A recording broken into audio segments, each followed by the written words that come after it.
happy with the end product? Yeah, I think. I mean, are you saying in terms of Mela or Mela. all the films?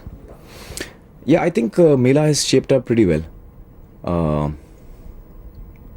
When I look back at the film today, I feel that about most of my films. I feel that it could have been better.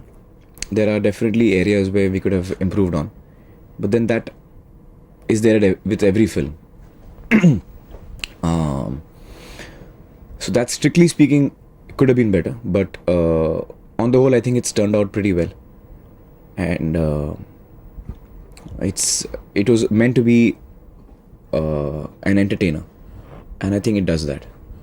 It's a very entertaining film. It's got a lot of emotions. There's a lot of humor in the film, a lot of comedy. The characters are very interesting, and the relationship between the characters is very interesting, and a lot of romance and fair amount of action. So it's the kind of film which this kind of film has not come for some time, I think.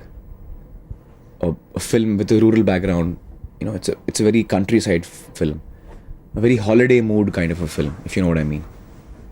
So in that sense, it's also very fresh. So I think it's shaped up pretty well, and I think it should work. We see an age where a whole lot of slick films being made aimed at the urban audience or at NRIs. Is Dharmesh Darshan choosing a different path? Well, I don't think that Mela is not aimed at an urban audience or at and at the Indian audience which stays outside India also.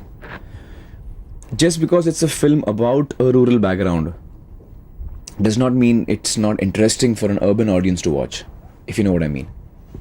I think that as an audience, whether I'm living in the city or in a small town or I'm living in New York, if the subject matter is such which is interesting to me, and if the film is made interestingly, then I'll like the film, irrespective of what background it belongs to, if you know what I mean.